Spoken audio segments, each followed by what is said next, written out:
നമസ്കാരം. അഖിൽ മാരാറിന്റെ വിഷയമാണ്, നമുക്ക് വേറെ ഒന്നും പറയാനില്ല. കാരണം വേറെ ഒന്നും കൊണ്ടല്ല, അഖിൽ മാരാർ ഇപ്പോൾ നിരന്തരം ഭീഷണിയുടെ സ്വരവുമായിട്ട് വന്നിട്ടുണ്ട്. നമ്മുടെ ഫ്രണ്ട്സുകൾ തന്നെയാണ്, നമ്മൾ അതുലായാലും എന്തായാലും ഫ്രണ്ട്സുകൾ തന്നെയാണ്. അതുലിനെയൊക്കെ വിളിച്ചിട്ട് ഭീഷണിപ്പെടുത്തി ഞാൻ കേസ് കൊടുക്കും, മറ്റതാണ് മറിച്ചതാണെന്നൊക്കെ പറഞ്ഞുകൊണ്ട് അഖിൽ മാരാർ ഇവിടെ കിടന്ന് കണക്കുന്നുണ്ട്.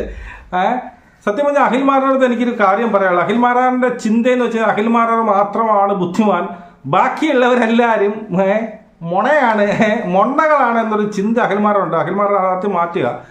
താങ്കൾ പറയുന്നത് കുറച്ച് വിവരമില്ലാത്ത വിവരദോഷികൾ വന്നിരുന്ന് കുനിഞ്ഞിരുന്ന് താങ്കൾ പറയുന്നതൊക്കെ അങ്ങ് അക്സെപ്റ്റ് ചെയ്യും. പക്ഷേ നമ്മൾ അങ്ങനെയല്ല, കുറച്ച് കാര്യങ്ങൾ നമുക്ക് കുറച്ച് വിവരമുള്ളത് കൊണ്ട് തന്നെ താങ്കൾ പറയുന്നതിൻ്റെ കാര്യം എന്താണെന്ന് കൃത്യമായിട്ട് അറിയാം. ഞാൻ പറഞ്ഞു വരുന്നത്, ഇപ്പോൾ അതുലിൻ്റെ കേസ് താങ്കൾ ഒരു എന്തൊക്കെ ഒരു സംഭവമൊക്കെ IPS മറ്റൊന്ന് തേങ്ങയെന്നൊക്കെ പറഞ്ഞ് എന്തൊക്കെ അയച്ചു കൊടുത്തിട്ടുണ്ട്. ഇത് അറിഞ്ഞ് നിങ്ങൾ കേസ് കൊടുക്കുമെന്നാണ് നിങ്ങൾ പറയുന്നത്. കേസ് കൊടുക്കുന്നതിൻ്റെ കേസ് അത് ഞാൻ വായിച്ചു നോക്കി. ആ കേസ് ഞാൻ നോക്കിയപ്പോൾ എനിക്ക് മനസ്സിലായത്, ഇതിനകത്ത് അഖിലെ മനസ്സിലാക്കുന്ന ഒരു കേസ്, താങ്കളുടെ ഒരു സാധനം, താങ്കൾ പറഞ്ഞ ഒരു രാജ്യവിരുദ്ധമായ ഒരു സാധനം എടുത്ത് പ്രൊമോട്ട് ചെയ്യുകയല്ല നമ്മൾ ചെയ്യുന്നത്. ഞാൻ പ്രൊമോട്ട് ചെയ്ത താങ്കൾ പറഞ്ഞ രാജ്യവിരുദ്ധത മറ്റുള്ളവർക്ക്, അതായത് താങ്കൾ പറഞ്ഞത് തെറ്റിദ്ധാരണ മൂലം ഇത് ശരിയാണ് എന്ന് വിചാരിച്ചവരുടെ മനസ്സിലേക്ക് ഇതല്ല ശരി, അവൻ പറയുന്നത് തെറ്റാണ് എന്നുള്ളതാണ് ഞാൻ ഉൾപ്പെടെയുള്ള വീഡിയോ ക്രിയേറ്റ് ചെയ്യുന്ന യൂട്യൂബേഴ്സ് ചെയ്തത്. അത് ആദ്യം താങ്കൾ മനസ്സിലാക്കുക. അതിനെതിരെ താങ്കൾ കേസ് കൊടുക്കുകയാണെങ്കിൽ എൻ്റെ പൊന്നു അഖിലെ, അഭിമാനപൂർവ്വം അതിലത് ബ്ലറി എന്ന് പറഞ്ഞു. ഞാൻ ബ്ലറും തേങ്ങ ഒരു മാങ്ങയും ചെയ്തില്ല, അത് അവിടെ തന്നെ കിടക്കും. അതിൻ്റെ പേരിൽ താങ്കൾ രാജ്യവിരുദ്ധത പറഞ്ഞതിൻ്റെ പേരിൽ, ഞാൻ വിമർശിച്ചതിൻ്റെ പേരിൽ എൻ്റെ പേരിൽ കേസ് വന്നാൽ അഖിൽ മാരാറെ ഞാൻ 100% സന്തോഷത്തോടുകൂടി ഞാൻ അത് സ്വീകരിക്കും. രാജ്യത്തിൻ്റെ എതിരായിട്ട് രാജ്യവിരുദ്ധത ചെയ്തവൻ്റെ എതിരായിട്ട് ഒരു വീഡിയോ ചെയ്തതിൻ്റെ പേരിൽ ഞാൻ സ്റ്റേഷനിൽ അല്ലെങ്കിൽ ഈ പറയുന്ന ജയിലിൽ കിടന്ന ഞാൻ അഭിമാനം, എൻ്റെ രാജ്യത്തിന് വേണ്ടിയാണല്ലോ അഭിമാന പുരസ്കാരം, ഞാൻ അത് സ്വീകരിക്കും. അതിലെ നിന്റെ ഉടായ്പ് നീ കുറേ ഇവിടെ നിന്നല്ല പലരിടത്തും പല ഇതിലും നീ ഇത് പറയുന്നുണ്ട്. നീ നമ്മളങ്ങ് കയറ്റിക്കളയും, നമ്മളങ്ങ് അവിടെ കയറ്റിക്കളയും, നമ്മളും ഈ പറഞ്ഞ കേസിൽ കുടുങ്ങും. അത് നിനക്ക് ഒരു വിചാരമുണ്ട് അഖിലെ, നിന്റെ ഒരു വിചാരം നിനക്ക് മാത്രമേ എല്ലാം അറിയൂ. ബാക്കി എല്ലാവരും ഈ പറഞ്ഞ നിരക്ഷരരാണ്, അവർക്കാർക്കും ഈ പറഞ്ഞ വിദ്യാഭ്യാസമില്ല. ഞാൻ പറയുന്നതാണ് വലുത്, മറ്റുള്ളവരെല്ലാവരും ഈ പറഞ്ഞ മണ്ടന്മാരാണെന്ന് നിന്റെ ഒരു ചിന്തയുണ്ട്. ആ ചിന്തയാണ് നീ ആദ്യം മാറ്റാനുള്ളത്, മനസ്സിലായോ? ആ ചിന്ത നീ ആദ്യം അങ്ങ് മാറ്റ്. അവനല്ല, എനിക്ക് വിദ്യാഭ്യാസവുമുണ്ട്, എന്താണ് ഞാൻ പറയുന്നത്, ഏത് ലെവലിലാണ് ഞാൻ പറയുന്നത്, എന്തിനെ കുറിച്ചാണ് സംസാരിക്കുന്നത്, നല്ല കൃത്യമായിട്ട് ബോധ്യത്തോടു കൂടിയാണ് ഞാൻ സംസാരിക്കുന്നത്. ആദ്യം അഖിൽ മാറി മനസ്സിലായി. ഇനി അഖില് കള്ളക്കേസ് കൊടുത്ത് കുടുക്കി കഴിഞ്ഞാൽ ഞാൻ പറഞ്ഞ അഖിലെ, നീ കേസ് കൊടു അഖിലെ, നിന്നെ ഞാൻ തൊഴാം. നീ ഇത് കേസ് കൊടുത്ത് എന്നെ നീ ഒന്ന് ജയിലിൽ കയറ്റും. ഞാൻ അഭിമാനം, എൻ്റെ ജീവിതകാലം മുഴുവൻ ഞാൻ എല്ലാ വീഡിയോയിലും താഴെ പറയുന്നൊരു സാധനം ജയ് ഹിന്ദ്. ജയ് ഹിന്ദ്.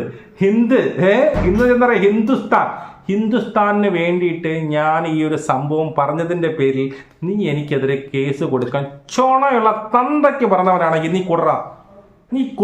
ഞാൻ നീ കൊടുത്ത് കേസെടുത്ത് എന്നെ ജയിലിലാക്കണം. ഇതാണ് എൻ്റെ ആഗ്രഹം. നീ കൊടുത്ത് കേസ് സ്വീകരിച്ച് FIR ഇട്ട് എന്നെ ജയിലിലാക്കണം. ഇത് മാത്രം മതി. ഇതാണ് എൻ്റെ അൾട്ടിമേറ്റ് ലക്ഷ്യം. ഞാൻ നിനക്കെതിരായിട്ട് വീഡിയോ ഇട്ടതിൻ്റെ പേരിൽ നീ എനിക്കെതിരെ കേസ് കൊടുക്കണം, എന്നെ ജയിലിടണം. അത് മതി. അപ്പം ഇവിടുത്തെ സംവിധാനം എന്താണെന്ന് ഞാൻ ജനങ്ങളുടെ മുന്നിൽ പിന്നീട് വിളിച്ചു പറയും. ഇത്രയേ ഉള്ളൂ എൻ്റെ പൊന്നകിൽ. കൂടുതലും മുട ഇറക്കല്ലേ. താങ്കൾക്ക് ഞാൻ ഇപ്പോഴും പറയുന്നു, താങ്കൾ ഒരു രാജ്യദ്രോഹിയാണെന്നോ താങ്കൾ രാജ്യത്തിന് വേണ്ടിയിട്ട് എതിരായിട്ട് പറഞ്ഞതൊന്നും ഞാൻ പറയുന്നില്ല. താങ്കളുടെ എന്താ പറയുന്നത്, ഈ പറയുന്ന വിടുവായിത്തരം, ഞാനെന്തോ മറ്റവനാണെന്നുള്ള ചിന്തയുണ്ടല്ലോ, ആ ചിന്തയുടെ പുറത്ത് താങ്കൾ പറഞ്ഞാണ്. താങ്കൾ അഖിലിനെ അതുലിന് അയച്ച മെസ്സേജൊക്കെ വളരെ വോയിസൊക്കെ ഞാൻ കേട്ടു. അതിലൊക്കെ ഉറ്റു നിൽക്കുന്ന ഒരു സാധനമുണ്ട്, അഹങ്കാരം. ഞാനെന്തോ മറ്റവനാണ്, SP കോള് മറ്റത് മറിച്ചത്. എന്തരടേ ഇത്, എന്താ വിചാരിച്ചത്? ഈ പറയുന്ന നിന്നെ സപ്പോർട്ട് ചെയ്യുന്ന ഒരു വിവരവും 5 വയസ്സ് വരെ വിദ്യാഭ്യാസവും ഇല്ലാത്ത കുറേ പേര് നിന്നെ വിശ്വസിക്കും. ഞാൻ വിശ്വസിക്കില്ല. നീ പറഞ്ഞ ഞാൻ ഈ അതിൽ ചെയ്ത പോലെ അത് ബ്ലർ ചെയ്യാനോ ഡിലീറ്റ് ചെയ്യാനൊന്നും പോലെ അവിടെ തന്നെ കിടക്കും പോലെ.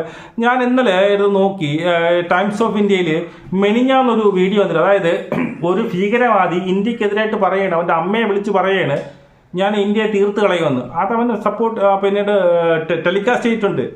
അത് ജനങ്ങൾ അറിയണം. അങ്ങനെയാണെങ്കിൽ ടൈംസ് ഓഫ് ഇന്ത്യക്കെതിരെ കേസ് കൊടുക്കണ്ടേ അഖിലേ?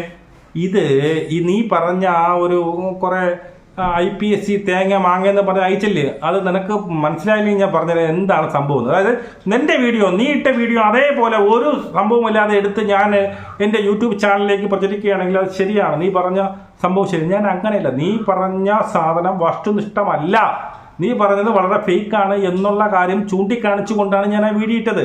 അതുകൊണ്ട് തന്നെ എൻ്റെ എതിരെ കേസ് എടുക്കാൻ വേണ്ടി ഒരു ചാൻസ്. അതാ പക്ഷെ കേസ് എടുത്താൽ നീ കള്ള കേസ് കൊടുത്ത് നീ പറയല്ലോ അത് ഇപ്പം നിങ്ങൾക്കൊന്നും അറിയില്ല, നിങ്ങൾ ഇപ്പം കേസ് എടുത്ത് പിന്നീടാണ് ചോദിക്കുന്നത്. അങ്ങനെയാണെങ്കിൽ ഞാൻ ധൈര്യമായിട്ട് ഒരു വക്കീലിനെ പോലും ഈ ഒരു കേസ് എനിക്കെതിരായിട്ട് ഒരു കേസ് വന്ന് നീ മനസ്സിലാക്കുക, ഒരൊറ്റ വക്കീലിനെ ഞാൻ ഡയറക്റ്റ് സ്റ്റേഷനിലേക്ക് പോകും.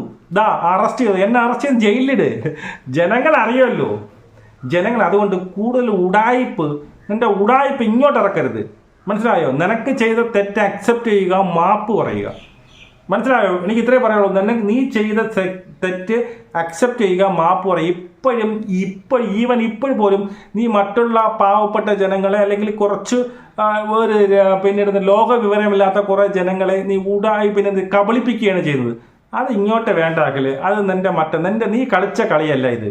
നീ വിചാരിക്കുമ്പോൾ നീ എന്തെങ്കിലും കുറേ കുണച്ച ന്യായങ്ങൾ പറഞ്ഞ കുറേ പിന്നെ IPC സെക്ഷൻ എടുത്തിട്ടെന്ന് പറഞ്ഞുകൊണ്ട് പേടിച്ച് ആ വീഡിയോ ഒക്കെ മുക്കുമെന്ന് നീ നിനക്ക് അതാണ് ഞാൻ പറയുന്നത്. നിനക്ക് ഇപ്പോഴും നിന്റെ വിചാരം നീ മാത്രമാണ് ബുദ്ധിമാൻ, ബാക്കി എല്ലാവരും എന്താണ് ഈ പറയുന്ന ആ ബുദ്ധിയില്ലാത്ത മണ്ടന്മാരുണ്ടെന്നുള്ള ചിന്തയുണ്ടല്ലോ, അത് ആദ്യം നീ മാറ്റ്. നീ മാത്രമല്ല ബുദ്ധിമാൻ, ബാക്കിയുള്ളവരും ബുദ്ധിമാന്മാർ വേറെയുണ്ട്. നിന്റെ അപ്പുറം എന്നേക്കാൾ അപ്പുറം ഉള്ളവർ വേറെയുണ്ട്. ഞാൻ പറയുന്നതിനെ ഇതിനെ ഖണ്ഡിക്കാൻ വേറെ ആൾക്കാരുണ്ട്. ഇതൊക്കെ ചിന്തിക്കുക. അപ്പോൾ ആ അഹങ്കാരം അങ്ങ് മാറ്റി വയ്ക്കുക. അതുകൊണ്ട് കൂടുതൽ മുടയൊന്നും ഇങ്ങോട്ട് ഇറക്കണ്ട. മനസ്സിലായോ? എനിക്ക് ഇത്ര വല്ല കൂടുതൽ മുട ഇറക്കരുത്. മുട ഇറക്കാൻ നീ പെടുകയുള്ളൂ. നീ പെട്ട് കഴിഞ്ഞാൽ ഈ ഒരു കേസിൽ നിന്റെ രാജ്യവിരുദ്ധത കാണിച്ച പേരിൽ ഞാൻ ജയിലിൽ കിടന്നത് ഞാൻ അഭിമാനിക്കുവാടാ അഖിലേ, ഞാൻ അഭിമാനിക്കും. അതുകൊണ്ട് എൻ്റെ വീഡിയോയിൽ നിന്നും ഒരൊറ്റ സാധനം ഞാൻ ഡിലീറ്റ് ചെയ്തില്ല. അങ്ങനെയാണെങ്കിൽ ഈ പറയുന്ന അമൃത TV എല്ലാ ഈ പറയുന്ന എല്ലാ ചാനലുകളിലും മെയിൻ സ്ട്രീം ചാനലെല്ലാം എൻ്റെ വീഡിയോ എടുത്തിട്ടുണ്ട്. കാരണം നീ ചെയ്ത പിന്നെ രാജ്യവിരുദ്ധതയാണ്, നീ പറഞ്ഞ രാജ്യം ദ്രോഹമാണ്. അത് ജനങ്ങൾ അറിയണ്ടേ, മൂടി വയ്ക്കാനുള്ള സാധനമല്ല. ഇനി നീ പേടിക്കുന്ന എന്താണ്? നിന്റെ പേടി എന്താണെന്ന് എനിക്ക് കൃത്യമായിട്ട് അറിയാം. നിന്റെ പേടി നീ ഇപ്പോൾ എന്താണ് ഈ പറയുന്ന നിന്റെ സ്ഥാപനത്തിൽ അവിടെ എന്ത് ചെയ്യുന്നു, നിന്റെ അവിടെ കൊട്ടാരക്കരയിൽ നിന്റെ നിന്റെ സ്ഥലം അവിടെ നീ ഈ കോൺഗ്രസിന് വേണ്ടിയിട്ട് നീ മത്സരിക്കാൻ പോകും. അവിടെ ഈ ഒരു വീഡിയോ ഞാൻ ഡിലീറ്റ് ചെയ്ത് കഴിഞ്ഞാൽ അതിൻ്റെ നിനക്ക് വിരുദ്ധമായിട്ട് വന്ന കമൻറ്റുകളെല്ലാം ഡിലീറ്റ് ആവും. അതുകൊണ്ട് ഇങ്ങനെ ഒരു നിനക്കെതിരായിട്ടൊരു പ്രക്ഷോഭം നിനക്ക് അവിടെ സ്ഥാനാർത്ഥി അവിടെ തന്നെ നിങ്ങളുടെ കൂടെ നിൽക്കുന്നവരെന്നെ പറയും യവൻ ശരിയാവില്ല, ഇവൻ എന്താണ് ഈ പറഞ്ഞ രാജ്യവിരുദ്ധമായിട്ട് ഇവനെല്ലാം എഗേൻസ്റ്റായിട്ട് നിൽക്കുന്നത്, ഇവന് സീറ്റ് കൊടുക്കരുത് എന്ന് പറയും. അത് മറയ്ക്കാൻ വേണ്ടിയിട്ടില്ലേ, അത് മാറ്റാൻ വേണ്ടിയില്ല നീ വീഡിയോ ഡിലീറ്റ് ചെയ്യും. ചത്താലും എൻ്റെ പൊന്നഹിലെ ചത്താലും എന്നെ തൂക്കിക്കൊന്നാലും ഈ ഒരു വീഡിയോ ഞാൻ ഡിലീറ്റ് ചെയ്യത്തില്ല. മനസ്സിലായോ? ഞാൻ ഡിലീറ്റ് ചെയ്തില്ല, അത് അവിടെ തന്നെ കിടക്കും. നീ കൊടുക്കണം, നീ ചെയ്യടാ. നീ കുറേ മുട അടിച്ചോ, നീ പല മാധ്യമം വഴി നീ നമ്മുടെ ത്രെട്ടൻ ചെയ്യുന്നുണ്ടോ, നീ നമ്മുടെ ഭീഷണിപ്പെടുത്തുന്നുണ്ട്. നീ ചെയ്യടാ അത്. നീ അത് ചെയ്തിട്ട് എന്നെ ജയിലിൽ കയറ്റി. ഞാനൊരു വക്കീലിനെ വെക്കത്തില്ല, ഞാൻ ഡയറക്റ്റ് പോകും, എന്നെ ജയിലിൽ കിടത്തണം. ഈ ഒരു കേസും പറഞ്ഞ് നീ എന്നെ ജയിലിൽ കിടത്തുന്നതിനെ ഞാൻ അംഗീകരിക്കും. അഖിലേ, മണ്ടനല്ല ഞാൻ. നിന്നെപ്പോലെ നീ കാണുന്നത് പോലെ മണ്ടനല്ല ഞാൻ. മനസ്സിലായോ? ഇതുവരെ നിന്നെ മാന്യമായിട്ട് സംസാരിച്ചു. ഇനി എൻ്റെ ടോണ് മാറ്റരുത്. നിനക്ക് പണമുണ്ട്, നിനക്ക് രാഷ്ട്രീയമുണ്ട്, തേങ്ങയുണ്ട്, മാങ്ങയുണ്ട്. നീ വിചാരിക്കും നിനക്ക് മാത്രമേ പണമുള്ളൂ, നിനക്ക് മാത്രമേ രാഷ്ട്രീയ പിന്തുണയുള്ളൂ എന്ന് തെറ്റിദ്ധാരണയില്ലേ? അതങ്ങനെ നിന്നെയും കാട്ടി പണമുള്ളവരും നിന്നെയും കാട്ടി രാഷ്ട്രീയ പിന്തുണ ഉള്ളവരും ഇവിടെ ഉണ്ട് എന്ന് നീ മറക്കരുത് എൻ്റെ പൊന്നാക്കില്ലേ. എടാ നീ മണ്ടനാണ്, മണ്ടൻ. നമുക്ക് വീണ്ടും കാണാം. ജയ് ഹിന്ദ്.